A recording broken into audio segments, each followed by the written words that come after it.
कुलथी एक तरह की दाल है। ये इस धरती की सबसे ज्यादा प्रोटीन वाली दाल है। ये बहुत शक्तिशाली है। इसी कारण रेस के घोड़ों को यह दाल खिलाई जाती है।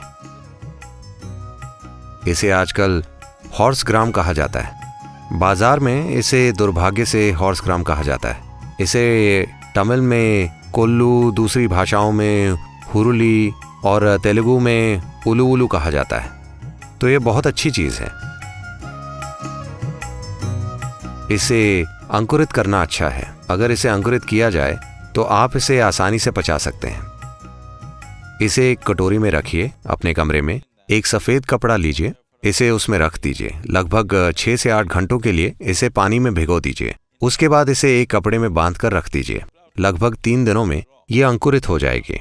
अंकुरित होने पर आप इसे कच्ची खा सकते हैं। अगर ये बीज से लगभग आधी इंच बाहर आ गई है तो आप इसे कच्ची खा सकते हैं। इसे बहुत ज्यादा चबाना पड़ता है, चबाकर खा जाइए। ये बहुत अच्छी है। अब ये शरीर में गर्मी बढ़ाएगी। आज सूरज चढ़ा हुआ है और मान लीजिए आप कोल्लू पीते हैं या खाते हैं और आपको बहुत ज्यादा गर्मी महसूस होती है, तो आपको मूंग खाकर इसे संतुलित करना चाहिए। अंकुरित मूंग सिस्टम को ठंडा करते हैं। ओह, क्या ये सब जरूरी है? क्या मैं बस अपना खाना नहीं खा सकता? मैं आपको बस खाने को कह रहा हूं। मैं आपसे कोई अनुष्ठान करने के लिए नहीं कह रहा। पर फिलहाल आप बस खाने का रिवाज पूरा कर रहे हैं।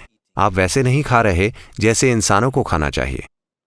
अगर आप किसी जंगली जानवर को देखें तो वे बस बेतरतीब चबाते हैं। चौंप चौंप चौंप चौंप वे खाते हैं, पर वे अंधाधुंध भोजन नहीं करते। वे उसे नहीं छूते जो उन्हें नहीं चाहिए।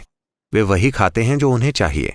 अगर कोई हिरण दिखाई दे तो आप उसे देख सकते हैं। वो चर रहा होगा। आप बस देखिए कि वो क्या खाता है, क्या नहीं खाता। उसे बस पता होता है। बस यूं ही वो महसूस करके जान जाता है कि क्या खाना है, क्या नहीं खाना आज के लिए।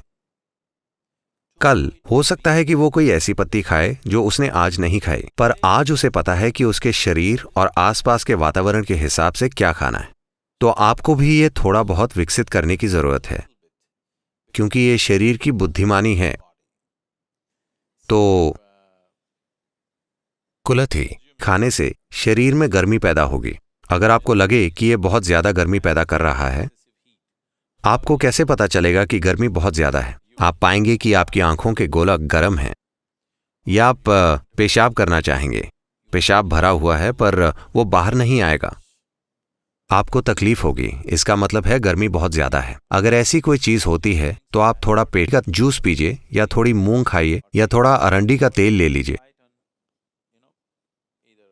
और नाभि पे, अनहद पे, विशुद्धि पे, इस जगह और कानों के पीछे, ये 2 स्थान अगर आप लगाते हैं तो तुरंत 5 मिनट के अंदर सिस्टम ठंडा हो जाएगा। बाथरूम में जाइए, सब कुछ बिना प्रयास के हो जाएगा। तो शरीर को मैनेज करना जरूरी है। अभी भी आप मैनेज किए जा रहे हैं, पर अगर आप सचेतन रूप से ऐसा करते हैं तो ये बेहतर काम करेगा। ये इतना सरल है। अगर आप अपने सिस्टम को एक ऊंचे आयाम में इस्तेमाल करना चाहते हैं तो आपको ध्यान देना होगा। किसी तरह जियो और मर जाओ, तो फिर कोई फर्क नहीं पड़ता। जो चाहे खाइए। क्या फर्क पड़ता है? अगर आप कचरा भी खाते हैं तब भी आप जिएंगे। पर ध्यान से खाना और देखना कि शरीर को क्या चाहिए, ये शरीर को कई तरीकों से सक्षम बना देगा। चेतना से मैनेज करना है। सेहत के लिए पागल होना नहीं है। ऐसा नहीं होना कि आप में खाने को लेकर तनाव पैदा हो जाए कि मैं क्या करूं, कैसे करूं। यह अपने आप में गलत है। सिर्फ सचेतन होना। क्या कितना खाना है, आज शरीर की जरूरत क्या है, बस ये ध्यान रखिए।